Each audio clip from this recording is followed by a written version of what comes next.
చాలా రకాలుగా పెయిన్స్ ఉన్నాయని చెప్పి ఎన్నో టాబ్లెట్స్ వాడి సైడ్ ఎఫెక్ట్స్ తెచ్చుకొని తర్వాత బాధపడి సివియారిటీ మీదకి వచ్చిన తర్వాత డాక్టర్ గారిని కలవడం వల్ల ప్రయోజనం ఏమి ఉండదు అని చెప్తున్నారు.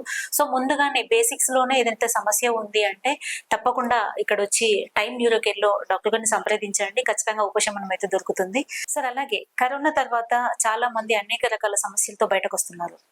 దాంట్లో ముఖ్యంగా హెడేక్ అని చెప్తున్నారు. హెడేక్ కి వ్యాక్సినేషన్ రీజన్ అని చెప్పి ఒక విధంగా కొంతమంది డాక్టర్ సూచనల మేరకు అయితే దీన్ని ఏ విధంగా తీసుకుంటారు సార్? అంటే అయితే డెఫినెట్లీ కరోనా ఒక new disease, new viral disease.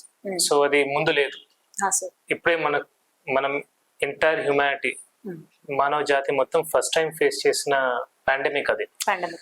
So దాని వల్ల చాలా మంది ప్రాణాలు కోల్పోయారు. సో దానికి లక్కీలీ మన భారతదేశం వ్యాక్సిన్ ఫస్ట్ తయారు చేసి 140-150 దేశాలకి ఫ్రీగా ఇచ్చింది. So we have to be proud as Indians. అయితే వ్యాక్సిన్ అనేది ఒక 10-15 సంవత్సరాల రీసెర్చ్ తర్వాత బయటికి రావాలా. అయితే ఫస్ట్ వ్యాక్సిన్ తీసుకోకపోతే చాలా మంది చనిపోయేవారు, there is no doubt about that. So కానీ వ్యాక్సిన్ అనేది ఒక 10-15 ఇయర్స్ రీసెర్చ్ తర్వాత బయటికి రావాలి. సో దాని ప్రభావం ఎంతవరకు ఉంటుందో మనకు చెప్పలేము, బట్ ఓవరాల్ గా వ్యాక్సిన్ తీసుకోక తప్పదు. So and not just vaccine, అంటే మనం వ్యాక్సిన్ కూడా అన్నదేమో, ఎందుకంటే వ్యాక్సిన్ తో పాటు చాలా హాస్పిటల్స్ తో రకరకాలుగా ట్రీట్మెంట్ జరిగాయి. న్యూ డ్రగ్స్ యూజ్ చేశారు, న్యూయర్ ఇంజెక్షన్స్ యూజ్ చేశారు. కొన్ని హాస్పిటల్స్ లో థౌజండ్స్ హాస్పిటల్ ఏదో ఇంజెక్షన్స్ ఇచ్చారు which are not clinically proven. అప్పుడు క్లినికల్ ఎఫికసీ ఎంత ఉందో మనకు తెలియదు, కానీ ఆ హాస్పిటల్ వాళ్ళు కూడా ప్రాణాలు కాపాడాలని ట్రై చేశారు. సో ఫర్ ఎగ్జాంపుల్ నేను చూసాను చాలా మంది స్టీరాయిడ్ యూసేజ్ ఎక్కువైంది కోవిడ్ టైంలో.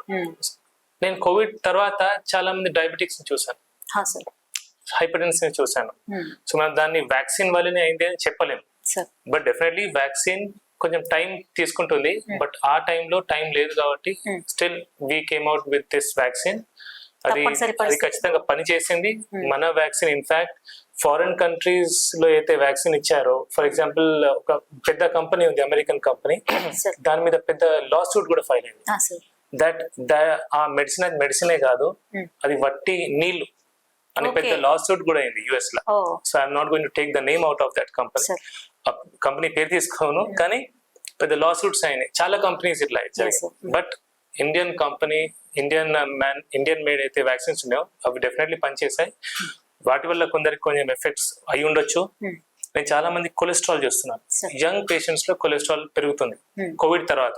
అది మేబీ వ్యాక్సిన్ కావచ్చు, వ్యాక్సినా లేదంటే ఆ డ్రగ్స్ ఎఫెక్టా తెలియదు. ఆల్సో కోవిడ్ లో స్ట్రెస్ అనేది ఫీల్ అయ్యారు అందరు, ముందు లేనట్టుగా స్ట్రెస్, టెన్షన్, ప్రాణ భయం, ఆరోగ్యం భయం, డబ్బులు లేక, పని లేక చాలా మంది స్ట్రెస్ గురయ్యారు. ఆ స్ట్రెస్ వల్ల కూడా కార్టిసోల్ లెవెల్స్ పెరుగుతాయి, దాని వల్ల కూడా కొలెస్ట్రాల్ లెవెల్స్ కొన్ని పెరుగుతాయి, bad cholesterol. Okay, triglycerides particularly. ఆ ట్రైగ్లిజరైడ్స్ వల్ల కూడా స్ట్రోక్స్ రావచ్చు, హార్ట్ స్ట్రోక్స్ రావచ్చు. సో అది కూడా కారణం కావచ్చు. సో ఓవరాల్ గా కోవిడ్ వల్ల డెఫినెట్లీ ఎఫెక్ట్ అయింది. బట్ వ్యాక్సిన్ ఒకటి అని చెప్పలేము. వ్యాక్సిన్ కావచ్చు, డ్రగ్స్ కావచ్చు, స్ట్రెస్ కావచ్చు, మెంటల్ టెన్షన్ ఒకటేసారి లాక్డౌన్ మనం బయట తిరగడం మనకు అలవాటు, సడన్ గా లాక్ అయ్యేసరికి ఎక్కడికి వెళ్ళలేని పరిస్థితి.